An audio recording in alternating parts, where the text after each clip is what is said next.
What is going on, everybody?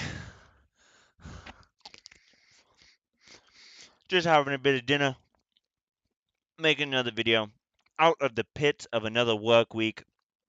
That whole sequence just then was me metaphorically climbing out of the pits of another work week, another drag of a 9 to 5. Thank the Lord it is Friday, so we are back with a video. Now, and just an update on the channel. Just want to give you a short heads up. We're going to be starting with a weekly upload on a Friday. But without any more messing around, let's just get straight into this one, guys. Hope you enjoy it.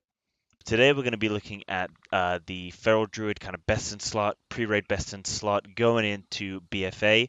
What you're going to want to keep an eye on, what dungeons you're probably going to want to try and target to get the best gear as quickly as possible, set you up ready for raiding, good to go. So as you can see, I've got a spreadsheet here that basically kind of just outlines the kind of key gear that you're going to want, each individual dungeon breakdown of what loot drops from that dungeon and what stat weights are on each item. Now you can see I've ranked them. Green obviously means good, amber is okay, red being not so good. You probably don't want to prioritize those pieces if you can help it. So you can see in dungeon priority, our top dungeons are going to be Freehold, the Underrot, and the Motherlode. These are going to be three dungeons that I think you're really going to want to try and look at and really try and, get a group of friends together and be targeting those mythics, those heroics, try and get you in a good spot.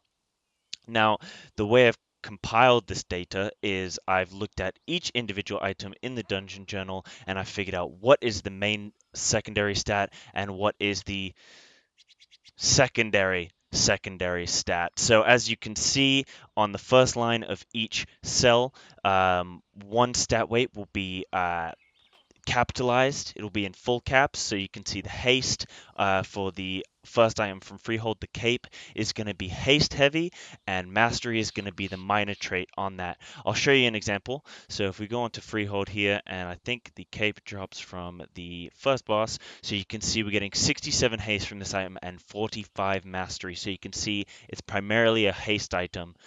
So that obviously is going to be really good for us because going into BFA, it looks like we're going to be very bleed heavy. We're going to want to be getting our rips and our rakes on the target and doing all the bleed damage that we can. So our bleeds are now going to be scaling off of our haste. So that's really, really key. We want to be making sure that that we're getting a lot of haste, that we're getting a lot of mastery because our bleeds are going to scale off of that mastery. So we really want to try and get that as high as possible. Um, so you can see each individual item breakdown. I won't go into it too much. This is just for you to view. I'll probably leave it in the description for you to view at your own leisure. I will just mention some of the trinkets because obviously that's quite. I mean, those can be quite up to interpretation, up to own preference on what you're going to prefer. So looking at, I will just kind of mention briefly the first two trinkets that I think are really going to be key for both AoE and single target. The first trinket, I'm going to bring it up here, is again from Freehold.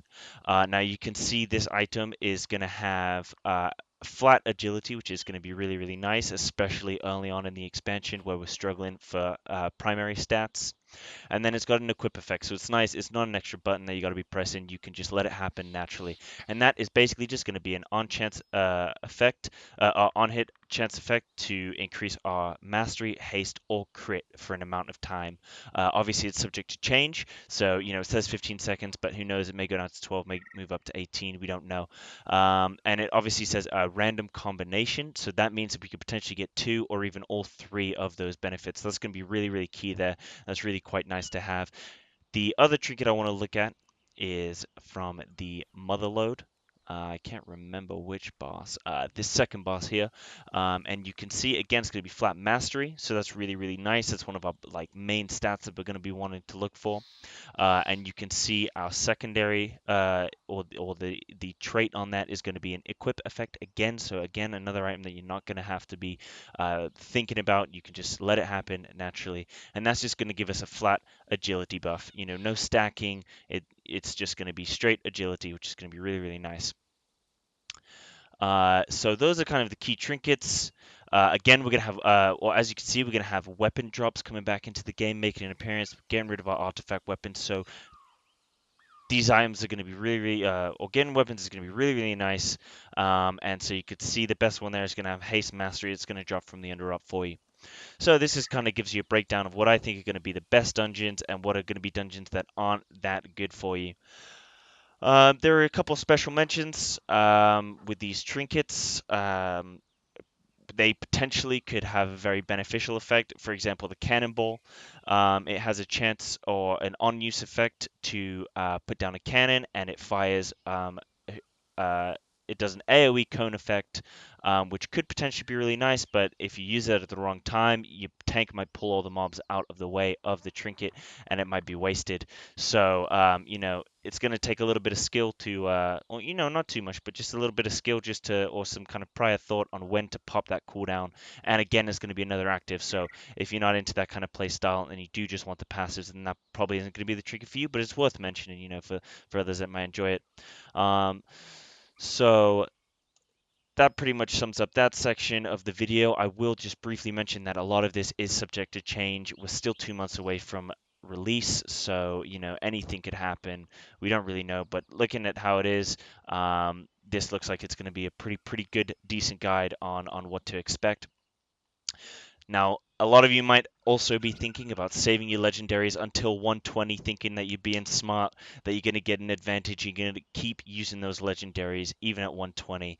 Well, unfortunately, at level 115 or 116, those passive effects will be lost and you will no longer gain the benefit from those. So they'll pretty much be a useless item. So definitely use them up until that point, up until level 115, 116, but past that they're going to be useless. So unlucky on that one, but that's just the way it is. As I mentioned, haste mastery is going to be really good. Definitely the priority stats we're going to want to be focusing on. A little bit of crit is always going to be nice, but versatility not going to be that key, unless of course you are going for the incarnation versatility build, which I mean I probably wouldn't recommend. It probably will have some viability, but it's probably going to be a lot easier just to follow the crowd, get the haste and mastery, go for the bleeds. And so obviously, if that is the case with the incarnation, if that does become strong again, then pretty much just flip this table around, because every single item in red is basically a versatility item. So you're just going to want to swap it, turn the reds to greens, and you get to go. So it's still maybe this table is going to be useful. Now, obviously, you will see in the grayed out items that the helm, shoulder, and chest are, no dungeon has those items available. You may be wondering why. Well, for many of you that do not know, the Azurite pieces, as you can see here, I'll show you an example, one right there, another one with the chest, and with the shoulders. Now, these are going to be pieces of gear. They work similarly to how the Netherlight Crucible works currently, and a little bit kind of like our artifact weapon. Some of the traits that pull through, some have it. And that's basically just going to give us kind of a little bit of more customization. So these items are going to drop. They're still going to drop from dungeons. I'll show you here. So I've found in my research that all of the Azurite pieces seem to be dropping from the last bosses, and not from any of the other bosses. Just seems to be dropping from the last bosses. Whether that changes or not, we'll have to see. But those pieces, they're going to have predetermined traits on them, and they don't seem to have any secondary stats. So, I mean, it's difficult to look at those at the minute. We can't really see what's going to happen with those in terms of what is going to be best in slot.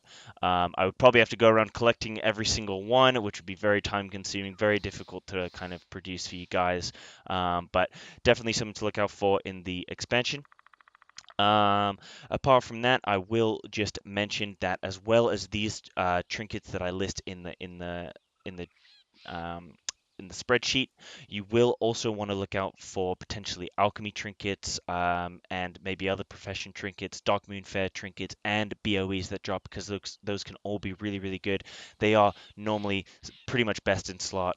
Or potential to be best in slot all the way up through the first raid tier. So definitely going to want to look out for some of those. Um, anyway, guys, that pretty much sums up the video there. I pretty much covered everything I want to cover in this one. Just nice, short, and sweet. Hopefully, it's helped you kind of get a little bit of a one step ahead of the crowd in knowing which dungeons to target, what you want to look out for. Um, Definitely get at me in the comments, like and subscribe if you feel like it, if you thought this helped you out. And yeah, hit me up in the comments if you have anything that you'd like to add. If you disagree with me on anything, definitely want to hear your opinion. Don't just hit the dislike and move on. Let me know why you didn't like this one. Maybe you want to have a conversation about what you think might be best. Maybe you disagree with my logic. Maybe you don't think haste and mastery is going to be all that important. In which case, I'd love to hear from you. All right, guys. Well, that's pretty much going to do it for this one. Thanks. Take it easy. This is good sausage, by the way.